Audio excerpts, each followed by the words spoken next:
తెలంగాణ రాష్ట్రంలో phone tapping case, ఈ phone tapping case సంబంధించి ఆరోపణలు, అరెస్టులు, విచారణలు, రిమాండ్లు ఇవన్నీ జరిగినాయి. అంత తీవ్రమైనటువంటి కేసు కనీసం ఇప్పుడు చర్చలో లేదు. ఎందుకంటే డైవర్ట్ చేసి రెండు పార్టీలు కలిసి కుమ్మక్కై ఇష్యూ డైవర్ట్ చేసి పడేసింది. ఈ కేసును నీరుగార్చే ప్రయత్నం చేసినాయి వాళ్ళు కూడా. ఈ ఫోన్ టాపిక్ కేసు సంబంధించి కరీంనగర్ జిల్లా, రాజన్న సిరిసిల్ల జిల్లా, సిరిసిల్ల కేంద్రంగా జరిగింది. దీనిలో వాస్తవానికి టీఆర్ఎస్ పార్టీ నాయకులతో పాటు ఆ కేసును నీరుగార్చడానికి, కేసీఆర్ కుటుంబాన్ని కాపాడడం కోసం కాంగ్రెస్ పార్టీకి సంబంధించినటువంటి కరీంనగర్ సంబంధించినటువంటి ఒక మంత్రి హస్తం ఉంది. ఈ మంత్రి కేసీఆర్ తోని, కేసీఆర్ కొడుకుతోని లాలుచిపడి చీకటి ఒప్పందాలు కుదుర్చుకొని ఈ కేసును నీరుగార్చడానికి తీవ్ర ప్రయత్నాలు చేస్తూ వాళ్ళిచ్చే సూచనలు, సలహాలు పాటిస్తూ దాని ప్రధాన నిందితులకు వత్తాసు పలికే ప్రయత్నం కరీంనగర్ సంబంధించిన మంత్రి చేస్తున్న విషయం వాస్తవం. దీనిలో ప్రధాన నిందితుడిగా ఆరోపణలు రాధాకిషన్ రావు గారు,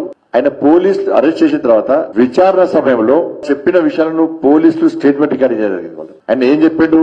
మేము సొంతంగా చేయలేదు, మాకు ఒక పెద్ద ఆయన ఆదేశం ఇచ్చిండు.